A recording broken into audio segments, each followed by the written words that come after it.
Hello, everyone, and welcome to History with Matt. Today, we're going to be playing some new campaign trail, and we're going to be seeing can we win as Charles Evan Hughes and beat Woodrow Wilson and deny him his re-election. Some of the let's talk a wee bit about Evan Hughes. Evan Hughes was former governor of New York, was chief on the Supreme Court. Then, after he lost this historically very narrowly by I think less than 5,000 votes in California, he was Secretary of State under Harding, very accomplished guy. Um, would have been a great president, in my opinion, much better one than Wilson. But before we get into it, if you could consider subscribing, that would be greatly appreciated. You'd be my first subscriber, which would be hopefully an achievement whenever I hopefully make it to be a significant YouTuber one day. If you have any comments on how to improve my videos, I will leave a link to one of my emails in the description. But with all that out of the way, we'll just get straight into it. War rages in Europe. While Woodrow Wilson has used his first term to push a number of progressive laws such as income tax, Federal Reserve, Charles Evan Hughes has resigned from the Supreme Court to unite his party and deny a second term. Yeah, some major issues on this are the Federal Reserve Act that was passed. This is the first time that an income tax, a permanent income tax, was established. Some acts I can think of off the top of my head are the Adamson Act, 8-hour workday for railroad workers, the Federal Trade Commission that lowered tariffs. I'm sure those will all be mentioned. Some foreign policy stuff was obviously World War One was raging at this time. Pancho Villa's expedition into America and subsequent raid, and the United States reprisals going in after him. Um, yeah, so let's just get into this now. Historically, Wilson was anti-war, but then shortly after he was inaugurated, he pushed for United States involvement and was declared war on them. But let's go. Charles M. Hughes, Republican, New York. Charles M. Hughes is the former governor of New York. He served on the Supreme Court from 1910 until resigning to accept the Republican nomination. Hughes is a compromise candidate. He was serving on the court during the messy 1912 schism, but different for Hughes to condemn Wilson's legislation without losing support from progressives such as Roosevelt. Many Republicans also favor an aggressive stance against Germany, while others believe Hughes should finesse the issue. Yeah, 1912, Howard Taft and Teddy Roosevelt split the Republican vote, leading to Wilson getting elected. That was between the more traditional Republicans and the progressive Republicans. Hughes has to find the middle ground between them. And Fairbanks was historically Teddy Roosevelt's running mate, and he was a historical running mate for Evan Hughes as well. Kind of a conservative guy as well. Okay, let's look at the map. Now, historically, we're going to have to defend um, California, Indiana, Minnesota. We'd like to win Minnesota. What states do we need? We just need hold every single one of these states and win California. Oh yeah, women's suffrage. We haven't mentioned women's suffrage. That's also another issue that will come up. I just seen that there, so that's why I mentioned it. But yeah, women's suffrage is an issue that will come up. What themes will you emphasise as you accept the Republican nomination and begin your campaign? We will. My record as governor of New York shows I am willing to enact progressive reforms and combat machine politics. I will bring this mentality to the national stage as president. We're going in a more progressive direction. This puts you well on your way to running a progressive campaign this fall.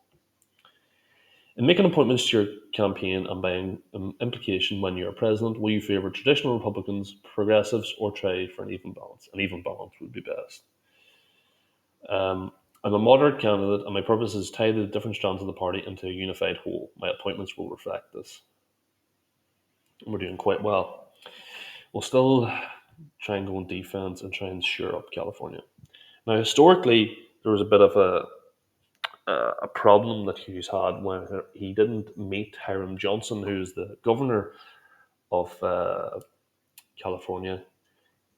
He was progressive. He was Teddy Roosevelt's running mate, I think, in 1912. Progressive governor of California, and he lost by 4,000 votes. If he had met him and campaigned with him a wee bit, would that have changed? Quite possibly. What position will you take in regards to the war in Europe as you campaign?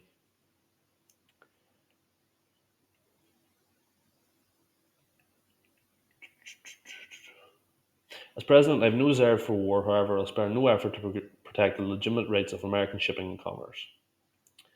Do you support the level of preparedness established by the National Defence Act? We've taken moderate, sensible steps thus far. They support the mobilisation of additional troops along with other policies designed to maintain peace and deter aggression.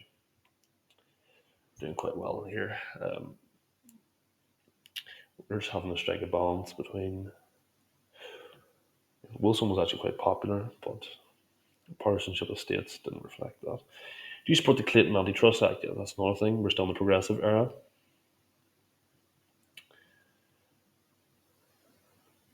I don't plan to give this act much more than curious mention as I campaign. There are better issues to focus on. Theodore Roosevelt is hitting the campaign trail hard this fall. However, he continues to make valuable speeches about the war in Europe. How will you distance yourself from this rhetoric? Yeah, he was very pro-war. Roosevelt, very wanting to get involved. I will emphasise that I'm my own man, and I believe that the one-sided neutrality of Woodrow Wilson is at risk of pushing us into war with Germany. This is definitely some sniping between yourself and Roosevelt, but you may also hold the more popular position. Yeah, no need to go out full. Campaign in California. What do you make of Woodrow Wilson's response to the raids and outrages of Pancho Villa? Yeah, that came up. Um,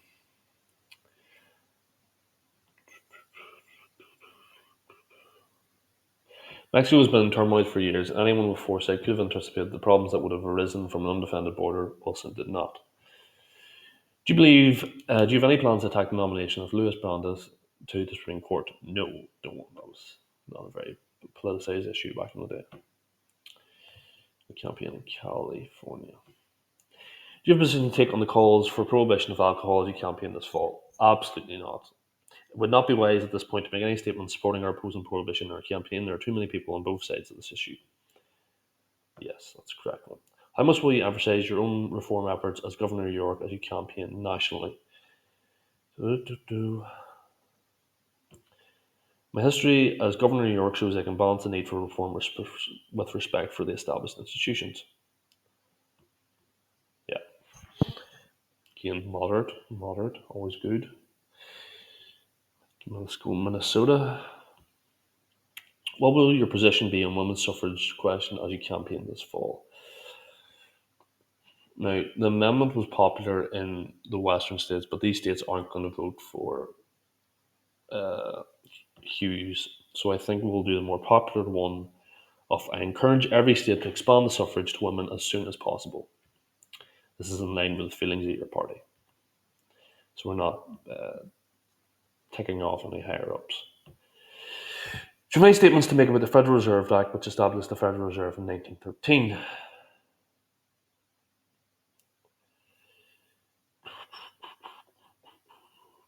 I support the Federal Reserve idea is worthy of support, but I prefer the private banks were given a larger role in its operation.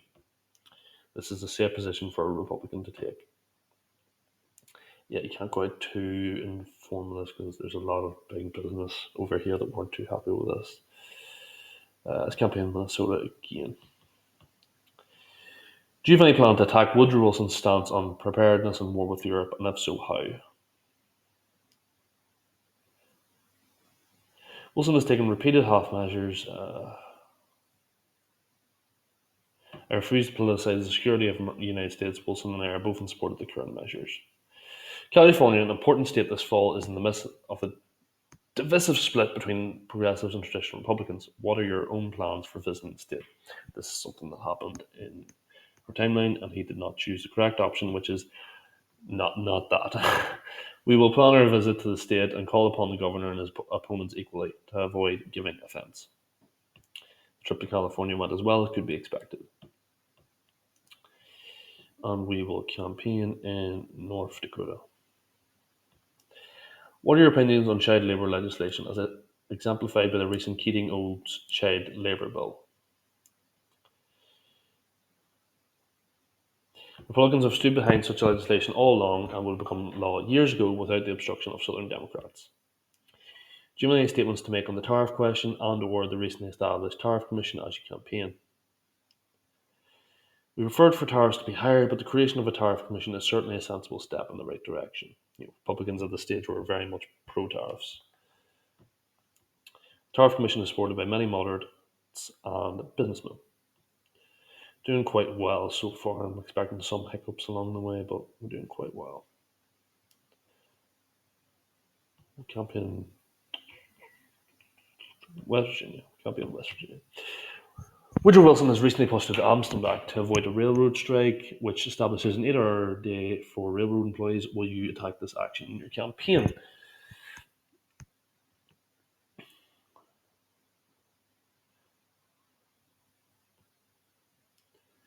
We all have different opinions about the Amsterdam Act, and I don't propose to make it a big part of my campaign speech. Yeah, yeah.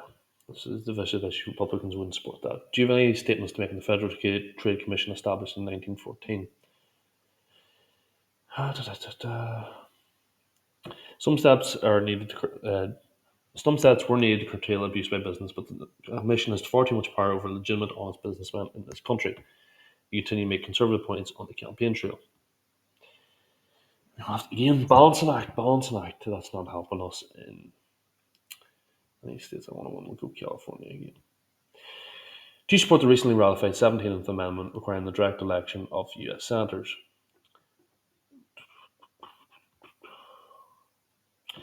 The amendment is a necessary reform in the functioning of government and removes a significant avenue of corruption from our electoral process. Now, me personally, I don't support this. I think America needs less elections, not more elections. Also, it would provide Americans a bit more attention to local and state politics because that would decide who are the senators that are going to go to represent them. What to conclude here? Again, some of these states are so narrow and you can't hardly break through them. Like Ohio, we can't break through it. Solid South, you may forget about it. Missouri, it's kind of there, it's kind of not there. We'll try and go on offense and go to Missouri next time.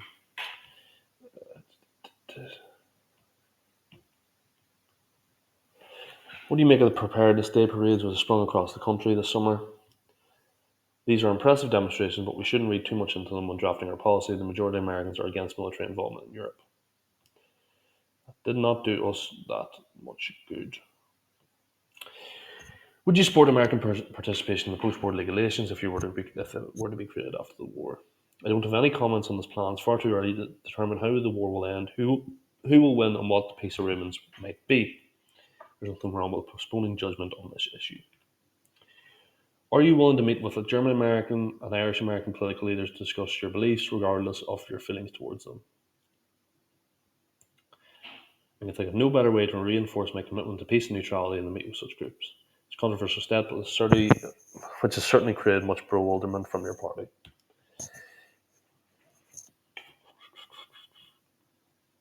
This is going to be really, really close. Go West Virginia. Do you support the current curtailment of American shipping in the Atlantic in order to reduce the chances of German submarine strikes and the resulting consequences?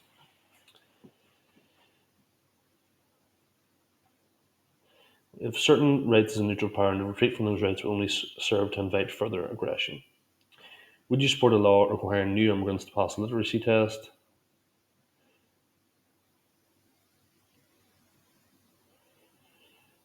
I don't have any strong feelings on the provision. If such a measure were to be passed by Congress, I would say it.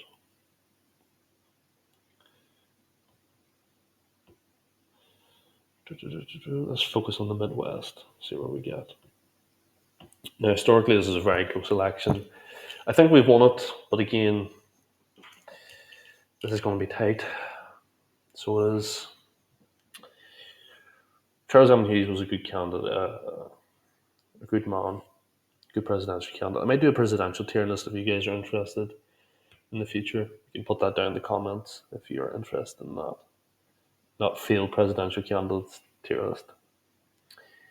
Yeah, so this is still in the era of the solid south getting like 97%, yeah, 99%, 96, yeah, 92. Maine comes in, Vermont comes in, Massachusetts comes in. Pennsylvania, New Jersey, Illinois. None of these states are really. Ohio. Tough one to take. Delaware. Delaware was relatively close. Minnesota. South Dakota, Indiana. West, Missouri was actually quite close. We could have won a wee bit more on the offense there, but West Virginia comes in. I think all we need is California now. Move on.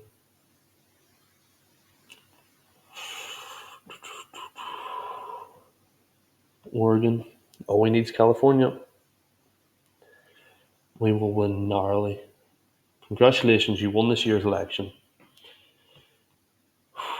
We won very much narrowly. And New Hampshire still hasn't come in yet. And we've actually won New Hampshire. Well, there's actually a state that there's two states. So did we only flip two states?